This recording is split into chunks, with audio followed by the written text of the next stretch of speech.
asalaamaaleykum mbokk yi daleen ak jàmm ci seen xibaaru météo di ñëwaat nag ci gànnax gi nga xam ne ñu ngi ko doon gis ci côté Sénégal bi yëpp te mu waroon a jeex nag tey ci guddi gi ci alxames bi bu 11h ci guddi jotee gànnax googee nag dana wéy mbokk yi daf fi desandi ba daanaka dibeer ñaar fukki fan ak ñett ci weeru février bu 6h ci ngoon jotee. di fàttali rek ne sunu mbokku nappkat yi ak képp kuy dem géej gànnax gi dana fi desandi mbokk yi ba ci dibeer diggante Ndar jàpp Ndakaaru waaye tamit Petite Côte bi diggante Mbour ak Île Sine Saloum dana jeex nag ci Casamance daanaka ci ëllëg ci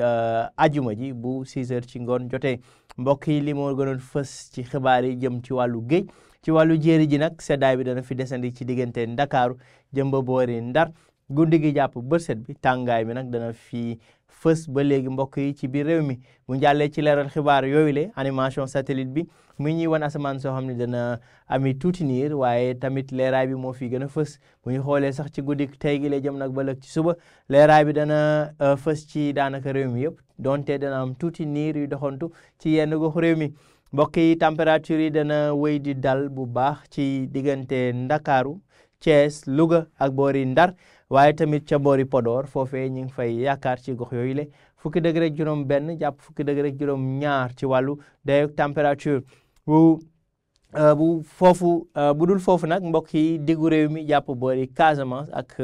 laal tuuti penku foofee température dana xaw a yéeg fukki degré ak juróom ñeent ci boori diggu réew mi rawatina boori Linguère Diourbel boori Fatick ak Kaffrine jëm ba ñaar fukki degré ñett mbokk yi ci boori Kaolack waaye tamit Sédhiou Kolda ba ñaar fukki degré ñett mbokk yi ca boori Tambacounda ak Kédougou température bi gën a kawe mbokk yi ñu ngi koy xaarandi ca Bakel toll ci ñaar fukki degré ñeent ëllëg mbokk yi ci ajuma ji asamaan si dana ami niir waaye jant bi moo fi gën a fës ci réew mi ngelaw lu penku beeg ba gànnaar gi mi ngi wéy di ñëw muy harmattan bi ba tax na sax bu ñu xoolee bu baax mbokk yi tàngaay moo fi gën a fës ak mbooye goo xam ne dañ ko nemmeeku ci yenn gox réew mi température yi dana dalee ci ñeent fukki degré ak benn muy température bi gën a kawe ca Kaffrine jëm nag ba fanweeri degré mbokk yi ak benn jëm fanweeri degré ak ñeent ci diggante Fatick waaye tamit Kaolack Mbour Diourbel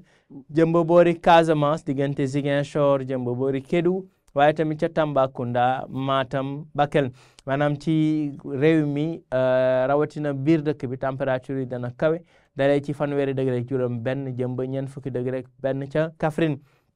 ñaar fukki degré ak ñett la ñuy yaakaar mbokk yi ca boori Ndakaaru waaye tamit fanweeri degré ak ñett ca Ndar jàpp fanweeri degré ak ñeent ca boori Thiès daanaka ci ñetti gox yooyu le foofu la température yi di xaw a dale maanaam foofu la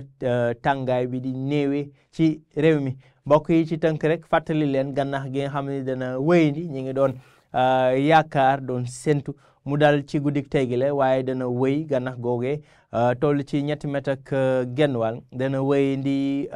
ba ëllëg ci ngoon ci boori côte Casamance waaye tamit dana dem ba ci dibeer gi ci ngoon bu 6h jotee ñaar fukki fan ak ñett ci Grande Côte gi jàpp Petite Côte loolu moo gënoon fës ci xibaari mbokk yi di leen jox dig daje nag ba ëllëg ci yeneen xibaaru météo ba jërë ngeen jëf